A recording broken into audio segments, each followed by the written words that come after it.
There is plenty of evidence to show that, visually even we can prove that, the past eruptions of the Svartsengi volcanic system and the one that was previously in the Fegedesfjall have been bigger with every eruption. Magma accumulation under the systems was bigger. This is a huge reservoir of the magma on this region, under the rocks. This is the mid-level magma reservoir. And every eruption, although it was delayed, but the volume of the magma accumulating was increasing. You can see the rising level, the volume of this magma accumulation increases with every eruption, even with the 2 consecutive eruptions. And this is now, we can see that the same trend has started. We can see the magma is collecting. The past 2-3 eruptions were very similar to the one actually erupted in the 2021 in the Fegedesfjall.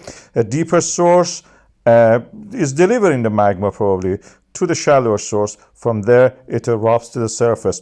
The volcanic eruption, visible part of it is finished, but the lava edge is yet moving. There are lava under it moving in the lava tubes. And that's the reason we have a risk assessment for this area, including the risk of falling into the lava, including the risk of the gas pollution. And these are all those things that the Icelandic Meteorological Office has updated in the latest eruption. The eruption is dangerous still. Even the cavities left by the passage of the magma are now dangerous. They have collapsed in the past. I have a video, you can see it at the end of this video, and they can also have lava inside them. Please watch this video. Earlier today we saw something very strange. The whole lava lake was empty. This is the KayOne volcano, and this is the Reykjanes Peninsula of Iceland, latest episode of the volcanism. As you can see here, we have just a glow reflected from the walls of this emptied lava lake. It is just a chasm at the moment. And later today, again, we had something dramatic happening, a collapse. This was huge. And the location of it was interesting. It was not the wall just. It was something extending toward the view, toward the viewer, as you can see here. It is a lava tube collapsing. And I will play it again for you. This is 2 times, of course. I will play it in real time so you can see actually how it collapses. This is the real time, and you can see first part collapsing is closer to us actually. So if anybody was there thinking that they're away from the rim of this lava lake, they were the first to go down if the collapse was happening at that time. I'm telling this because people, visitors, we have been seeing them going to the area, walking to the rim, looking at it. There was even some videos of that. And this is dangerous. I've reversed it again. You can see that. And the first part collapsing is the part that is away, probably around 50 to 100 meters away from the rim. And this is collapsing. And where the lava has gone, this is all the traces of lava you can see now. They are toward the Grindavik, not close to it, of course. This is the remnants of it. The lava lake was drained. Just a small amount remained. And this is the what is advancing, and it will gradually cool down if the volcano don't become active. I have that video which showed that what happened when the people were close to that rim. This is similar to the lava tubes that we see in the Hawaii volcanoes, and as you can see here, it's just a crust holding the weight of the people and anything else that on top of it.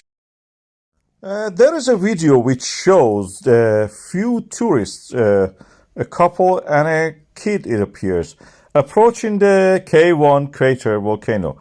2 hours before that, this MBL video I had, just because of the heat rising from the volcano, was showing it beautiful in the clear sky.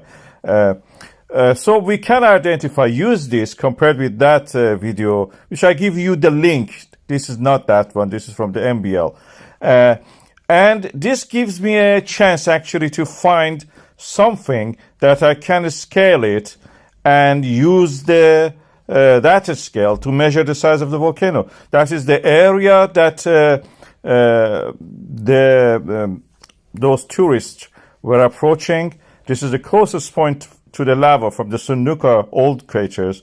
And this is the quite a channel that you can see there. From the edge of the channel where those guys stood, the distance to the volcano itself, based on the scale given on the map by the Iceland Meteorological Office, is 300 meters. And 300 meters from there for the to the edge of the volcano itself, from one side to the other side, in my estimate, is 120 meters. So based on that, we can use the image from the MBL actually to measure the height of the volcano. This is the area that those familiar features stand in the white rectangle. I point the base of the cone, and you can see 120 meters start from there to the end of that other side. The height of the volcano, which is, you can see here, the highest point of it, in my estimate, is around 40 meters. So this is the closest we can get to estimating the size of this.